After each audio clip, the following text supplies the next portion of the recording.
열왕기하 1장 9절에서 마지막 절입니다. 구약성경 561면입니다. 열왕기하 1장 9절에서 18절입니다. 이 말씀은 살아계신 하나님의 말씀입니다. 우리 함께 고백드리겠습니다. 이에 50부장과 그의 군사 50명을 엘리야에게로 보내매 그가 엘리야에게로 올라가 본즉 산 꼭대기에 앉아 있는지라. 그가 엘리야에게 이르되 하나님의 사람이여 왕의 말씀이 내려오라 하셨나이다. 엘리야가 50부장에게로 대답하여 이르되 내가 만일 하나님의 사람이면 불이 하늘에서 내려와 너와 너의 50명을 살을지로다 하매 불이 곧 하늘에서 내려와 그와 그의 군사 50명을 살랐더라.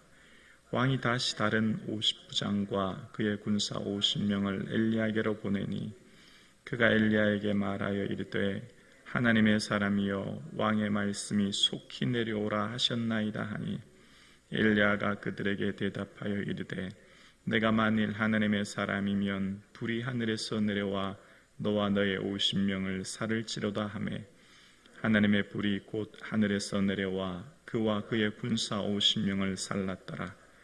왕이 세 번째로 50명과 그의 군사 50명을 보낸지라. 세 번째 50명 부장이 올라와서 엘리야 앞에 이르러 그의 무릎을 꿇어 엎드려 간구하여 이르되 하나님의 사람이여 원하건대 나의 생명과 당신의 종인 이 50명의 생명을 당신은 귀히 보소서.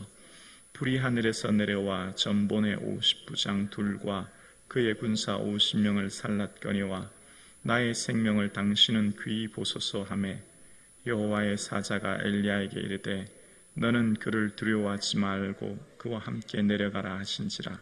엘리야가 곧 일어나 그와 함께 내려와 왕에게 이르되 와르되 여호와의 말씀이 내가 사자를 보내 에그론의 신 바알세불에게 물으러 무려하니 이스라엘에 그의 말을 물을 만한 하나님이 안 계심이냐. 그러므로 내가 그 올라간 침상에서 내려오지 못할지라. 내가 반드시 죽으리라 하셨다 하니라. 왕이 엘리야가 전한 여호와의 말씀대로 죽고 그가 아들이 없으므로 요람이 그를 대신하여 왕이 되니 유다왕 여호사밧 아들 요람 둘째 해였더라. 아하시아가 행한 그의 남은 사적은 모든 이스라엘 왕 역대지락에 기록되지 아니하였느냐. 아멘. 다락 난간에서 떨어진 아하시아는 에그론의 신 바알세불에게 물으러 신하를 보냈습니다. 그때 신하들은 엘리야의 말을 듣고 엘리야가 전한 그 모든 얘기를 아하시아에게 전하게 됩니다. 그때 그 엘리야의 모습이 어떠한지 아하시아가 묻게 되고 그때 엘리야의 모습을 오늘 본문 앞절의 8절에 보면 털이 많은 사람인데 허리에 가죽들을 띄웠습니다. 이렇게 이제 얘기합니다. 털이 많은 사람이라고 하는 원어의 말은 이시바알 세이르라고 하는 것인데요. 바알 세이르의 사람이라고 하는 의미입니다. 바알 세아르라고 하는 것은 털의 주라고 하는 말입니다. 조금 전에 바알세불은 바알세불에서 유래했는데 바알세불이 높은 주라고 하는 뜻에서 유래한 것에 비해 언어의 유의로 조롱하듯이 엘리야를 털의 주 바알세아르라고 조롱하듯 이야기하는 겁니다. 왜냐하면 엘리야가 지금 변변찮은 옷을 제대로 된 옷을 입고 있는 것이 아니라 털로 즉 짐승의 털 가죽을 대충 두르고 가죽띠를 띤 그런 모습을 지금 하고 있었기 때문입니다. 이때 당시 그러니까 팔레스타인은 낮과 밤의 온도가 굉장히 심한데요. 유대 광야에는 낮 온도가 40도 이르기까지 찌는 듯한 더위지만 반면 산 같은 경우 지금도 홀몬산은 3,000m 이상 되기 때문에 영하의 기로 내려가지 않습니까? 그러니까 지금 이 대부분의 사람들은 얇은 옷을 입고 다니는 반면 엘리야는 굉장히 두꺼운 옷을 입고 있다는 겁니다. 두꺼운 옷을 입고 있다는 말은 다른 말로 말하면 이 엘리야의 주거 공간, 어떤 특정한 곳에 머무른 주거 공간이 있는 사람이 아니라 이곳저곳 옮겨 다니는 사람인 것을 유추해 볼 수 있지요. 마치 오늘날 노숙인들이 여름에도 두꺼운 옷을 입고 있는 것처럼 엘리야는 자기가 주거하는 특정한 공간이 없기 때문에 밤의 추위를 대비해서 또 그 두꺼운 옷이 필요했기 때문에 그런 옷을 입고 다녔던 것 같아요. 그런데 신하들이 엘리야를 그렇게 조롱하듯 놀리는 겁니다. 두꺼운 털이 많은 사람, 일본 나나주에 보면 털옷 입은 사람, 이런 의미로 지금 설명하는데요. 엘리야의 신은 저렇게 무능해서 그의 선지자라고 하는 사람 제대로 먹이지도 입히지도 주고 할 공간도 없게 만드는 신이다라고 하는 것으로 약간 언어 유희에 비하하여 조롱하는 의미가 담겨져 있는 겁니다. 그렇게 이제 말하자 아하시아는 그가 디셉 사람 엘리야라고 하는 것을 분명히 잘 알고 있었습니다. 일반적으로 왕은 하나님의 선지자와 가까이 하는 것이 왕에게는 축복입니다. 예를 들면 다윗에게 있었던 나단 선지자라든지 히스기야에게 있었던 이사야 선지자라든지 그런 선지자는 왕에게 축복입니다. 선지자를 통해서 하나님의 말씀과 음성을 듣기도 하지만 왕이 잘못된 길로 갈 때 선지자를 통해서 하나님께서 말씀하시기에 회개할 기회를 얻게 되고 그것을 통해서 왕은 하나님의 기뻐하시는 대로의 삶을 살 수 있기 때문입니다. 그런데 이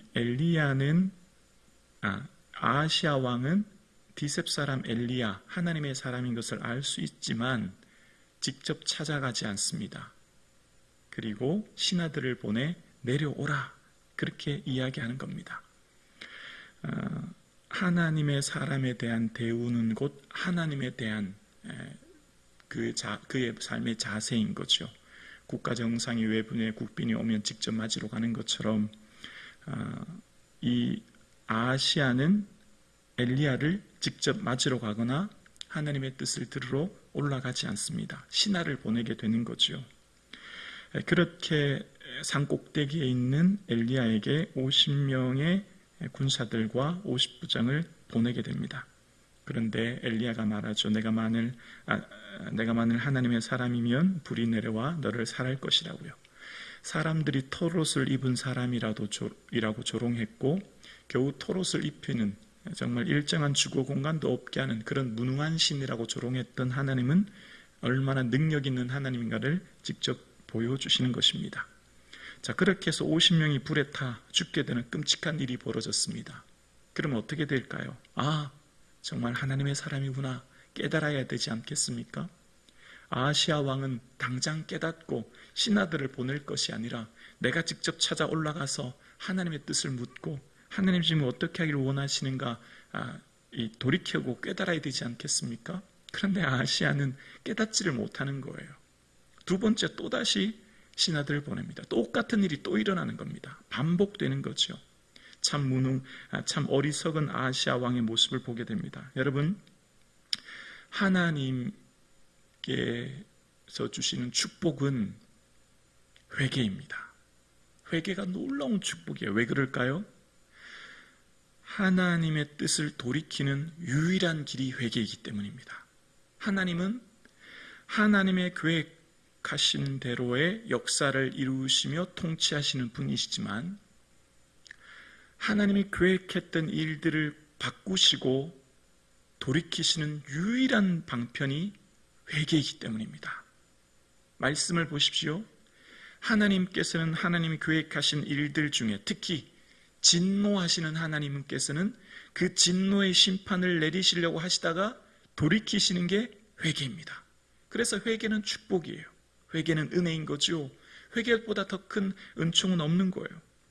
그런데 이 아하시아 왕은 지금 그 회개의 기회를 붙잡지를 못하는 겁니다. 하나님의 불이 내려와서 자신의 신하들이 살랐다는 것을 보면 분명 엘리야는 하나님의 사람이요 하나님의 종인 것을 알았다면 그는 하나님의 사람을 찾아 올라가 하나님의 뜻을 묻고 그 삶을 태도를 돌이켜야 되죠. 그런데 또다시 세 번째로 왕이 다시라고 하는 말이 계속 반복되죠. 반복되는 어리석음이 나타납니다.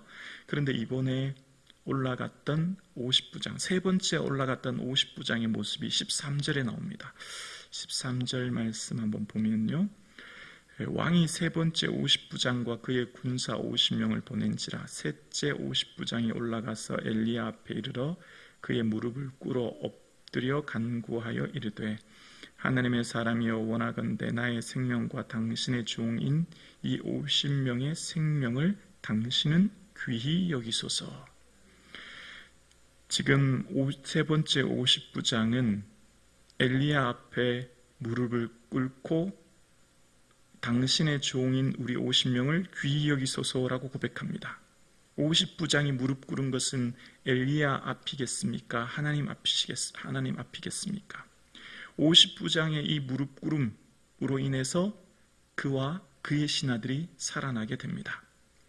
하나님 앞에 무릎 꿇는 자는 기회를 주시고 하나님께 무릎 꿇는 자에게 은혜 베풀어 주시고 하나님께 무릎 꿇는 자를 용서해 주시고 하나님께 무릎 꿇는 자는 귀히 여김을 받습니다. 지금 이 50부장은 엘리야 앞에 무릎 꿇었을까요? 하나님 앞에 무릎 꿇은 거죠. 왜냐하면 엘리야는 하나님의 종이기 때문입니다. 지금 이 하나님 앞에 무릎 꿇어야 될 사람은 아하시야 왕이었습니다. 진정 왕이 하나님 앞에 무릎 꿇고 내가 어찌해야 되리까? 라고 물었다면 이 이후의 17장 말씀처럼 그는 죽지 않았을 겁니다. 끊임없이 하나님께서는 아하시야에게 기회를 주고 계신 거예요. 그의 신하들을 불살라 죽게 하였을 때 그는 깨달아 돌아왔더라면 하나님의 놀라운 은혜를 받았을 겁니다. 하나님은 진노 중에라도 긍휼을 베풀어 주시는 하나님이시요 사랑의 하나님은 끊임없이 우리에게 은혜 베풀어 주시고 돌이키기를 기뻐하시는 하나님이신 거지요. 그런데 지금 이 아하시야 왕에게 무릎 꿇어 간구하는 50부장, 그는 어떻게 되었습니까? 살게 되었습니다. 생명을 귀히 여기소서 고백했던 그는 살아나게 되었어요. 이것을 통해 뭘 깨달아야 합니까? 아하시야 왕은 그렇구나, 내가 잘못했구나, 내가 당장 지금 올라가서 하나님의 종에게 무릎 꿇고 주의 뜻을 물어야 되겠구나 라고 했다라면 얼마나 좋았을까요? 오늘 본문은 우리에게 뭘 말해주고 있겠습니까? 하나님께 나아가는 자, 하나님께 무릎 꿇는 자는 은혜 베풀어 주시는 좋으신 사랑의 하나님인 줄로 우리는 믿습니다.